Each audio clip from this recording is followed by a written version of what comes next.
अध्याय 22। इस पर यीशु फिर उनसे दृष्टांतों में कहने लगा, स्वर्ग का राज्य उस राजा के समान है जिसने अपने पुत्र का विवाह किया, और उसने अपने दासों को भेजा कि नेवताहारियों को विवाह के भोज में बुलाएं, परंतु उन्होंने आना न चाहा। फिर उसने और दासों को यह कहकर भेजा कि नेवताहारियों से कहो, देखो मैं भोज तैयार कर चुका हूं, और मेरे बैल और पले हुए पशु मारे गए हैं, और सब कुछ तैयार है, विवाह के भोज में आओ। परंतु वे उपेक्षा करके चल दिए, कोई अपने खेत को, कोई अपने व्यापार को। औरों ने जो बच रहे थे उसके दासों को पकड़कर उनका अनादर किया और मार डाला। राजा ने क्रोध किया और अपनी सेना भेजकर उन हत्यारों का नाश किया और उनके नगर को फूंक दिया। तब उसने अपने दासों से कहा, विवाह का भोज तो तैयार है, परंतु नेवताहारी योग्य नहीं ठहरे। इसलिए चौराहों में जाओ और जितने लोग तुम्हें मिले सबको विवाह के भोज में बुला लाओ। सो उन दासों ने सड़कों पर जाकर क्या बुरे क्या भले जितने मिले सबको इकट्ठे किया, और विवाह का घर जेवनहारों से भर गया।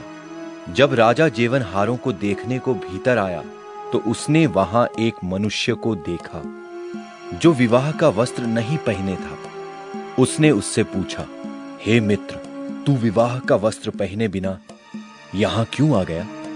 उसका मुंह बंद हो गया।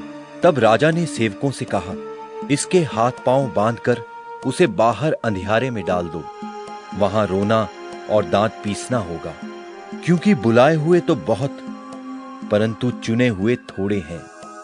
तब फरीसियों ने जाकर आपस में विचार किया कि उसको किस प्रकार बातों में फंसाएं। सो उन्होंने अपने चेलों को हेरोदियों के साथ उसके पास ये कहने को भेजा, हे गुरु, हम जानते हैं कि तू सच्चा है और परमेश्वर का मार्ग सच्चाई से सिखाता है और किसी की परवाह नहीं करता, क्योंकि तू मनुष्यों का मुंह देखकर बातें नहीं करता। इसलिए हमें बता, तू क्या समझता है, कैसर को कर देना उचित है कि नहीं? यीशु ने उनकी दुष्टता जानकर कहा, हे कपटियों, मुझे क्यों परखते हो?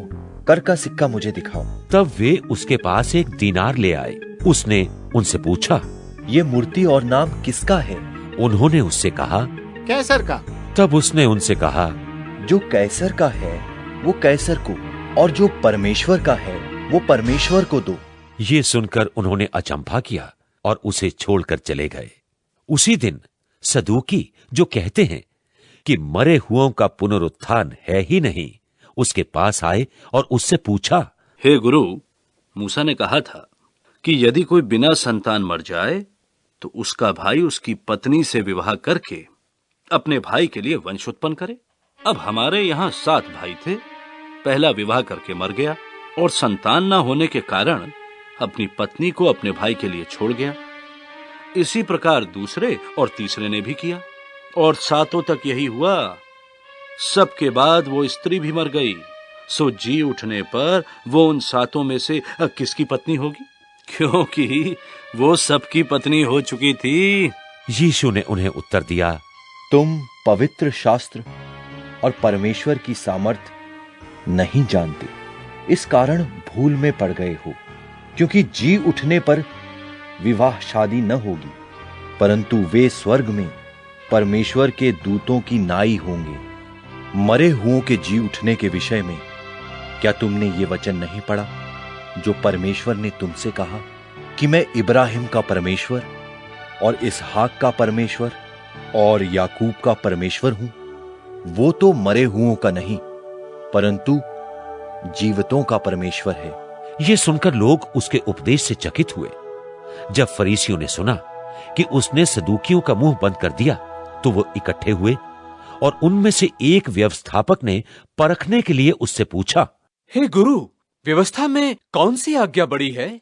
उसने उससे कहा, तू परमेश्वर अपने प्रभु से अपने सारे मन और अपने सारे प्राण और अपनी सारी बुद्धि के साथ प्रेम रख। बड़ी और मुख्य आज्ञा तो यही है, और उसी के समान ये दूसरी भी है कि तू अपने पड़ोसी से अपने समान प्रेम रख। ये ही 2 आज्ञाएं सारी व्यवस्था और भविष्यद्वक्ताओं का आधार है। जब फरीसी इकट्ठे थे तो यीशु ने उनसे पूछा, मसीह के विषय में तुम क्या समझते हो? वो किसकी संतान है? उन्होंने उससे कहा, दाऊद की।